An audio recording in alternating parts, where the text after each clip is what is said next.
كلاكيت تالت مرة فوز تالت على التوالي لكتيبة تشابي ألونسو في الدوري الأسباني.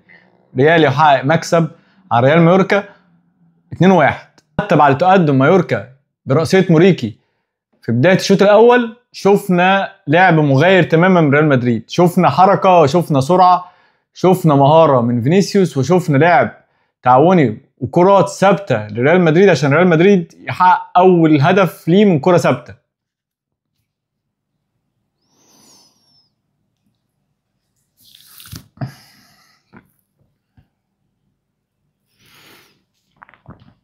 شفنا مهارة وشفنا سرعة، شفنا مهارة من فينيسيوس، شفنا لعب تعاوني ورأسية بالعرض من دين هويسن، الصفقة الأفضل في دفاع ريال مدريد من 10 سنين تقريبا. أجوال ملغيين بسبب أوفسايد وبسبب الهندس، وفوق ال 15 تسديدة. هي من الأصعب والأرخم دايما على ريال مدريد. فرقة ريال مايوركا دايما بترخم على فرقة ريال مدريد.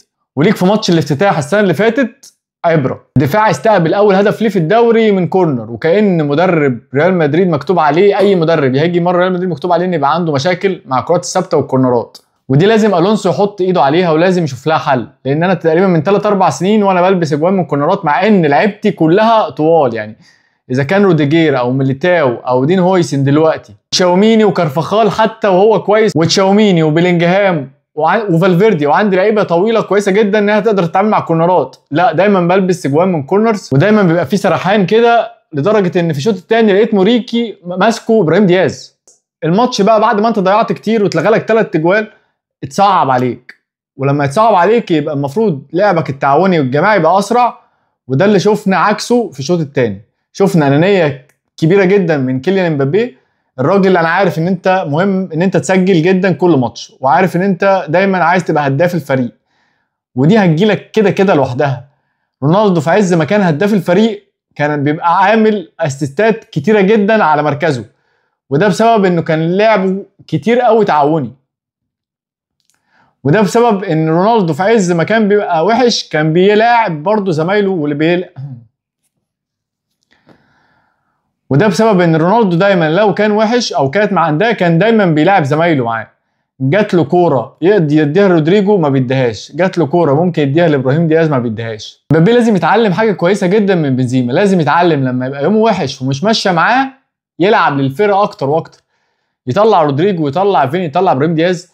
مش لازم تجيب جول كل ماتش. وكاريراس الصفقه الافضل في انتقالات ريال مدريد بعد دين هويسن.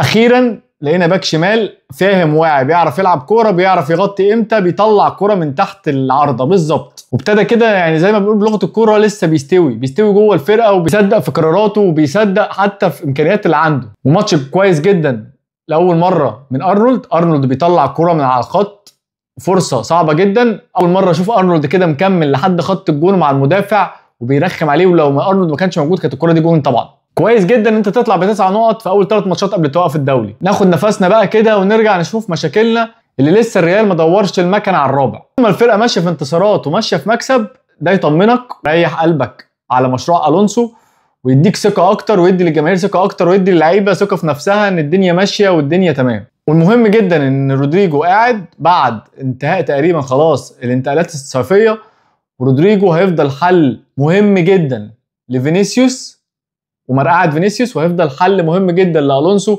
في غياب واصابه اي حد من اللعيبه، لان انا ما اظنش ان هندريك ده يعتمد عليه. وزي ما بنقول دايما خليك دايما صابر، خليك دايما متفائل، الخير جاي مع المستر تشابي الونسو.